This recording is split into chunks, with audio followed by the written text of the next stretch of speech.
Գյորջյան Կասկադ 60 ամիս փուլային վճարում բազմաթիվ առավելություններ։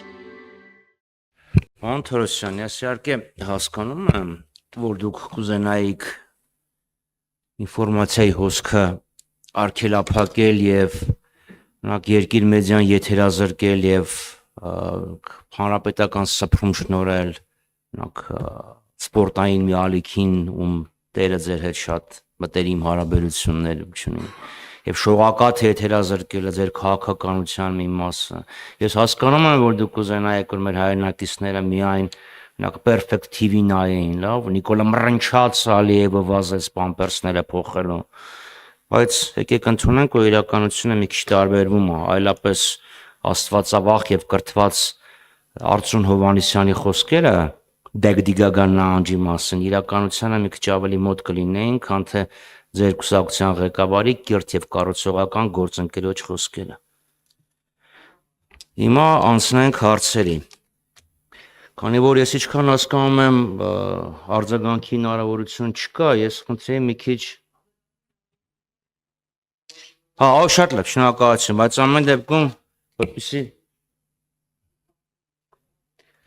ամեն դեպքում ես կխնդրեի շատ լավ, կխնդրեի հարցերին սպառիչ պատասխանել, որ արձագանքի կարիք չլինի։ Ես ձեզ, պարոն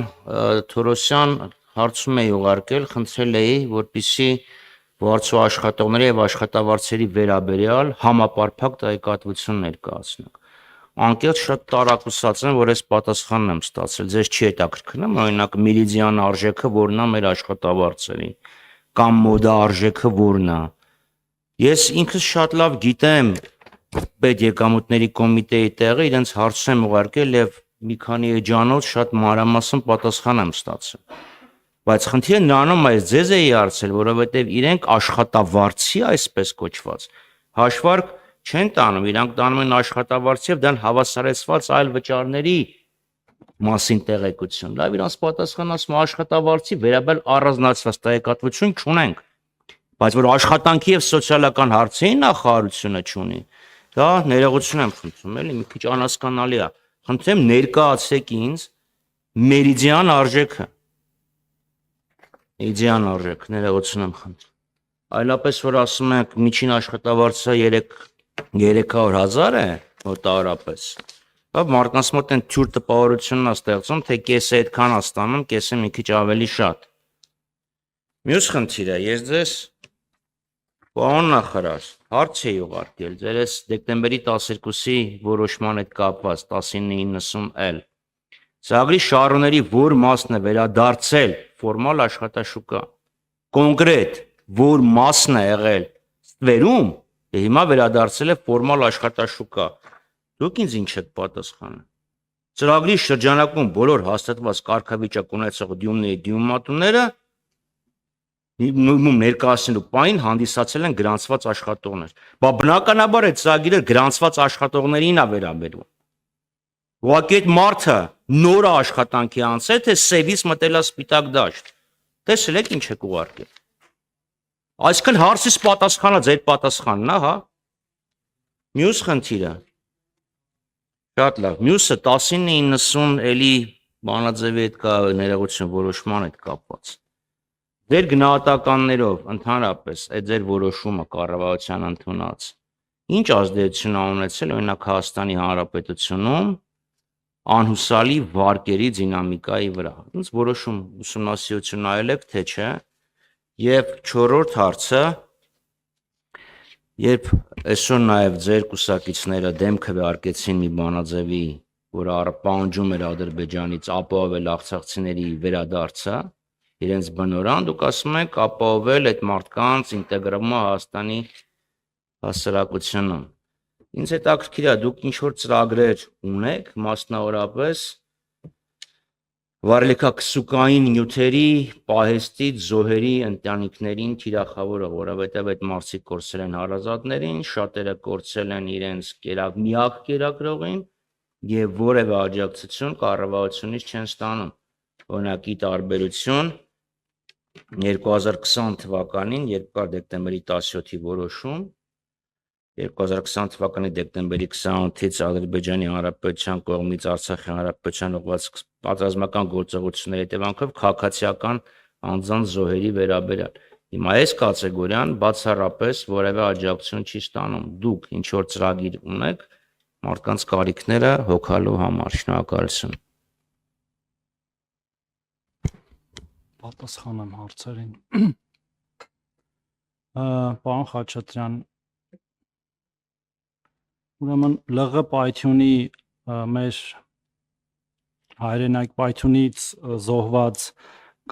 մեր քաղաքացիների, մեր հայրենակիցների ընտանիքներին տրվել է աջակցություն։ Հիմա տեղեկանքներն եմ պարզապես փնտրում, որ նույնիսկ կարող եմ թվերը ասել։ Ընդհանուր 251 անձի 251 միլիոն դրամի չափով, եւ դա եղել է բավական առաջ, այսինքն նոր բան չի, եւ տեղի ունեցել հնարավոր է մի քիչ ոչ այդքան ուղիղ ճանապարհով, այլ համագործակցելով նաեւ բանկերի եւ Ղարաբաղում եղած դրամական միջոցներն ա ուղղվել, այսինքն իրանց հաշիվներին եղած դրամական միջոցներն ա ուղղվել այդ քաղաքացիների աջակցություն տրամադրելուն, դրանից զատել նաև առանձին աջակցություն տրամադրել նաև զոհված զինծառայողներին, եթե կուզեք ամբողջական թվերը կարող եմ նաև ներկայացնել։ Ինչ վերաբերում է մյուս հարցերին, ուրեմն գրանցված աշխատողներ ստվեր, հա, ասում եք գրանցված աշխատողներ են եղել ի սկզբանե, թե ստվեր։ Չգիտենք, պարոն Խաչատրյան, գիտեք ինչի չգիտենք, որտեղ մեր համար կարևոր է, որ ինքը դիմելու պահին լինի գրանցված աշխատող։ Մենք ուզում ենք վերլուծություն անել եւ անում ենք այդ վերլուծությունը, որպեսզի պարզենք ինքը գրանցված աշխատող դարձել է, օրինակ, 1 օր առաջ, 1 շաբաթ առաջ, թե 1 ամիս առաջ, թե ինքը եղել է կայուն աշխատաշուկայում, ասենք վերջին 1 տարում պարզապես դիմել է։ Այդ վերլուծությունը հիմա անում ենք, որը նաև վերաբերելու է ընդհանրապես ինչ որ չափով միգուցե նաև անուսալի վարկերի դինամիկային, բայց ես կարծում եմ վաղ է նման եզրակացություններ անելը, որտեղ մեր շահառուները 3 տարի անընդմեջ դասակարգված քաղաքացիներն են, այսինքն իրանց դասակարգումը եղել է 3 տարի առաջ, նաև կա մայր գումարի վերինշեմ, որը 1 միլիոն դրամ է, այսինքն իրանք ամբողջը չեն ընդհանուր անուսալի վարկեր ունեցող մեր քաղաքացիների մեջ, պարզապես թիրախավորել ենք այս պահին իրենց, որպեսզի նաև նրանց եկամտային հարկը բավարարի վճարել անուսալի վարկի մայր գումարը, իսկ տույժ տուգանքներն էլ հավանաբար գիտեք, նաև 80%-ով զեղչվում են բանկի կողմից։ Եվ հետեւաբար ես երբ որ կլինի մեր վերլուծությունը, որտեղ մեզ էլ է դա շատ հետաքրքիր դինամիկան բարձելու, թե ինչու օրինակ այս պահին 40-ից 40,000-ից ավել այն քաղաքացիներ, որոնք ունեն անուսալի վարկ եւ համապատասխանում են շահառուի կարգավիճակին, ամբողջությամբ չեն օգտվում այդ ծրագրից, այնտեղ իրավական կարգավորումների հարց էլ կա, ու մենք ունենք քաղաքացիներ, որոնք ստանում են օրինակ կայուն 1 միլիոն դրամ աշխատավարձ ամսական, ունեն դասակարգված վարկ, անուսալի ըստ էության, 3 տարին էլ անցել է, բայց նրանք նորից չեն օգտվում այս ծրագրից, ես վստահ եմ նույնիսկ կարիք էլ չունեն օգտվելու այդ ծրագրից, որովհետև պարզվում է, որ նրանք նաև ունեն 5 կամ 6 տարբեր տեսակի գույքեր եւ աշխատավարձի վրա չի դրվել արգելանք հարկադիր ակտերի կատարման ծառայության կողմից, այլ մի գույքի վրա է դրված արգելանքը եւ իրենց համար իրենց կենսագործունեությանը ըստ էության այդ անուսալի վարկը չի խոչընդոտում։ Այդպիսի քաղաքացիներ ունենք։ Իհարկե ունենք նաև որ օգտվել են այդ մեծ թվերով, բայց մեծամասնությունը փոքր թվերի մասին է եւ այդ դինամիկան ոչ այն դինամիկան, որ դուք ասիք, երևի կենտրոնական բանկի հետ մի քիչ ավելի երկարատև պերսպեկտիվայով է պետք նայել, թե այս ծրագիրը ինչքանով է ազդում ընդհանրապես անուսալի վարկերի դինամիկայի վրա, բայց մեր դինամիկան մենք ուսումնասիրում ենք, այսինքն ծրագրից օգտվող քաղաքացիների դինամիկան եւ ինչպես անենք, որ հնարավորինս շատ օգտվեն այդ ծրագրից եւ եթե մեզ կարող եք օգնել այդ հարցում, մենք միայն շնորհակալ կլինենք։ Ինչ վերաբերում է մեդիան աշխատավարձին, ես թեև դրա խիստ մասնագետը չեմ, բայց գիտեմ մոտավորապես դա ինչ է, ես հիմա չունեմ այդ թիվը։ Ձեզ պատասխանը միգուցե այդպես չպետք է լիներ, դեմ չեմ, եւ մենք պետքա ուզեինք, խնդրում եմ տենց խոժոր դեմք մի արեք, պարոն Խաչատրյան, Մենք այո չունենք այդ վիճակագրությունը, որովհետև ունի պետական եկամուտների կոմիտեն, որը մեզ պարբերաբար տրամադրում է, երբ որ մենք ուզում ենք, մենք այդտեղ խնդիր ունենք նաև համաժամանակյա հասանելիության այդ տվյալների, որի շուրջ կաշխատենք, որպեսզի մեզ դա հասանելի լինի նաև on-line ռեժիմով, որպեսզի այո, եւ մեր քաղաքականությունները մշակելիս մենք ամեն անգամ գրություններ չգրենք մեր գործընկերներին եւ սպասենք այդ գրությունների պատասխաններին, այլ ունենանք մշտական հասանելիություն, բայց նաև առիթը օգտագործելով եւս մեկ անգամ ուզում եմ ասել, որ մենք վերջի թվերով ունենք վճարվող աշխատատեղերի, այսինքն եկամտային հարկ վճարող աշխատատեղերի ըստ էության ռեկորդ 805,000-ի սահմաններում եւ դա խոսում է նաև նրա մասին, որ թե մեր տնտեսությունն է աճում, թե մեր քաղաքացիների զբաղվածությունը։ Անթորոսյան, ասում եք խոժոռ եք նա, այդ ինչ որ ասեցիք գրեիք, այսինքն գրեիք, որ վիճակագրություն, հիմա վիճակագրություն չվայելու մասին, լավ, մենք ուզում ենք դա հասկանանք, քանից նա եղել սևից ա մտել, քանիսը նոր ա եկել, որովհետև ֆորմալ աշխատատեղ այդ բառը ես հարցման մեջ ճակերտներով էի վերցրել, որովհետև բառացի Նիկոլ Փաշտյանին էի մեջ բերել, գրեիք, այս մի հարցը չէր առաջանա։ Հիմա մյուս խնդիրը մի քիչ ավելի, չգիտեմ, խոժոռվեմ, զարմանամ, որովհետև ասում եք այդ ինֆորմացիան մենք ունենք, ստանում ենք ՊԵԿ-ից, ՊԵԿ-ը ինձ գրել է, տեղեկացնում ենք, որ հարկային մամնում վարձու աշխատողների համար հաշվարկված եկամուտների դիսպերսիայի, մեդիանի եւ առավել հաճախ հանդիպող արժեքի մոդայի մասին հաշվառում չի իրականացում, ուստի այդ մասով տեղեկություն չկնոնք տրամադրելու։ Հիմա մի օր որ հանդիպենք երեքով ես դուք եւ Էդուարդ Հակոբյանը մի հատ հասկանանք ինչի ա ձեզ տվել, ինչ չի տվել, որովհետեւ դա պատգամավորի գործունեության երաշխիքների մասին օրենքի կոպիտ խախտում է։ Մյուսը որ ասում եք այդ ինֆորմացիան կենտրոնական բանկի հետ իհարկե կարող եմ տրամադրել, ես 17 թվականից ունեմ, կարծում եմ ձեզ էլ կփոխանցեն, բայց իմ կարծիքով շատ հետաքրքիր էր, որտեւ եթե մենք ունենք մինչեւ 250,000 դրամ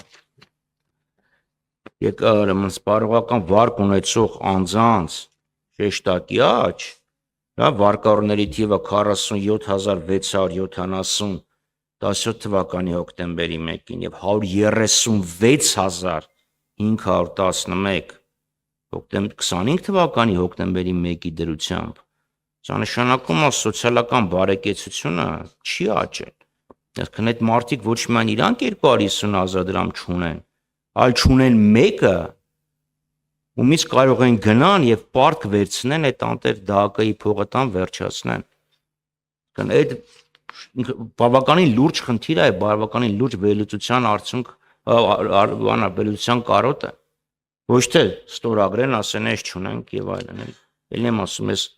հասկանում եմ, որ նախարարը զբաղված է եւ գրություններ ապարատն է կազմակերպում, բայց ես հիմա կփոխանցեմ, դուք կարծեմ ապարատի հետ բիժիշտ կլինի խոսել։ 1 միլիոն դրամը վառելիքաքսուկային պահեստի պայթյունի տանքով, ես գիտեմ, որ այդ 1 միլիոնը գերեզմանի փողը տրամադրվել է, աղբյուրն է գիտեմ, դուք էլ ասացիք, դա Ղարաբաղի կառավարության գումարն է, որը սառեցված է, իրան գոնե ծախսելու հնարավորություն չունեն, բայց կառավարության որոշումը, որի վրա ես հղում կատարեցի,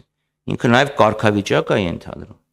որ մարդիկ կարգավիճակ ունենան հավասար այն նույն կարգավիճակին, որը տրվել է 2020 թվականի զոհերի քաղաքացիական, պատերազմի քաղաքացիական զորքին, ավելին ասեմ, կա վերաքննիչ դատարանի որոշում,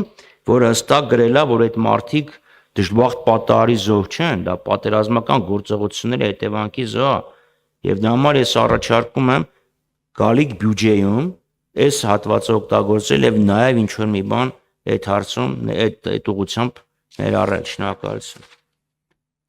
Պարոն Խաչատրյան, վերջի մասով այդ հարցը քննարկումների փուլում է, այսինքն մշտական եղել է, այնպես չի, որ ինչ որ մի փուլում մոռացվել են մեր այդ հայրենակիցները եւ եթե ինչ որ եզրահանգման գանք, դրա մասին կհայտարարենք, մենք էլ ենք համարում, որ դա պարզապես դժբախտ պատահար չի եւ այլ հավասար պայմաններում պարզապես տեղի չեր ունենա։ Ինչ վերաբերում է մեդիանին, տեսեք, ես ասում եմ, ես դրա մասնագետը չեմ, ես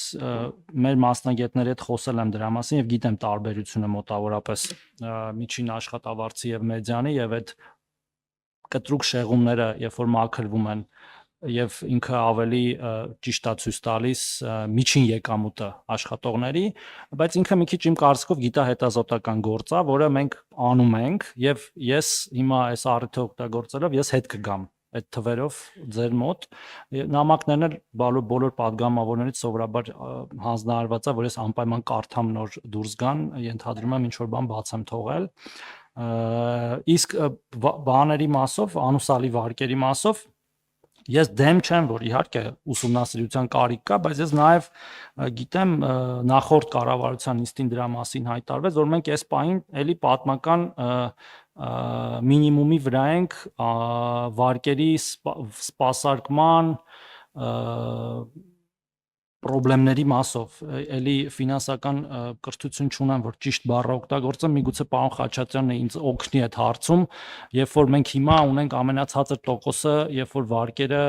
չեն վճարվում չաշխատող վարկերի մասին է։ NPL-ի մասին է խոսքը։